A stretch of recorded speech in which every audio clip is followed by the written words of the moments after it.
Madison Square Garden on the Holiday Wrestling Spectacular.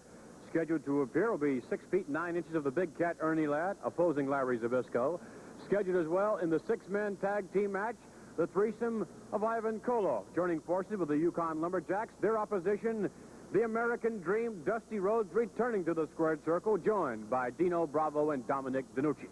Tatsumi Fujinami defends the Junior Worldwide Wrestling Federation title against the #1 contender, Jose Estrada, and the martial arts champion, Antonio Inoki, who has had many a victory under his belt, meets a newcomer to the Garden, Big Texas Red.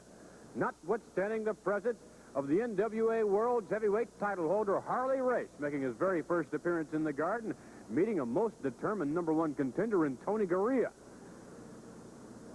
But at this moment, let's bring on, well, a tremendous athlete in every respect. Let's bring on Tony Garea and discuss this special event, the NWA World's Heavyweight title up for grabs, and Harley Race. Well, looking forward to appearing in the Garden, and looking forward to meeting you, Tony, because he obviously has read the book on Tony Garea. Well, Vince, I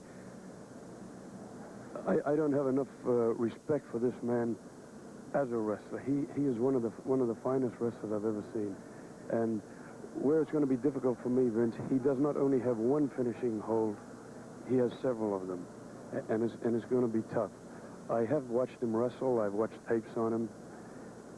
Just a fantastic wrestler. It's going to be really tough, but I am privileged to be able to take a crack at the NWA Championship. Well, I might add, many of the fans and even Harley Race feels privileged as well to face the caliber of you, Tony, in the squared circle in the Garden, because if anyone deserves a title shot, it's certainly Tony Garea. Well, I'd certainly like to take it. It would be history in the making to take the NWA belt in Madison Square Garden. It's never been defended in Madison Square Garden before. It's a first-time thing, and I certainly hope I can succeed in taking it.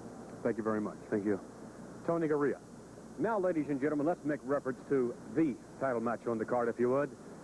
The #1 contender still, the former tag team partner of Bob Backlund, former longtime friend of Bob Backlund. You can bet the wounds are still there, perhaps on both Bob Backlund's part and on the part of the man coming into view at this moment, the Paramount Samoan Chief Peter Maivia, joined by his manager, Fred Blassie. The uncrowned World Heavyweight Wrestling Champion, Peter Maivia. The man that holds 1 victory over Bob Backlund. The man that will hold 2 victories over Bob Backlund. And the man that will be wearing the next WWF title.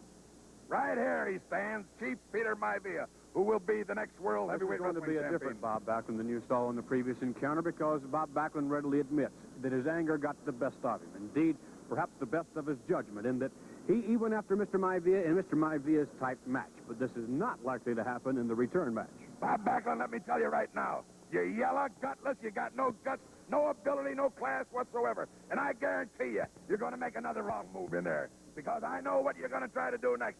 You're coming out to wrestle. Well, that's what we want you to do. All right, you made an accusation before the broadcast this week that indeed he was yellow, to the extent that Bob Backlund could have returned in the squared circle. That's right. He took the easy way out. He straight out. Deliberately counted out. Right. That's what I said. He was deliberately counted out. Because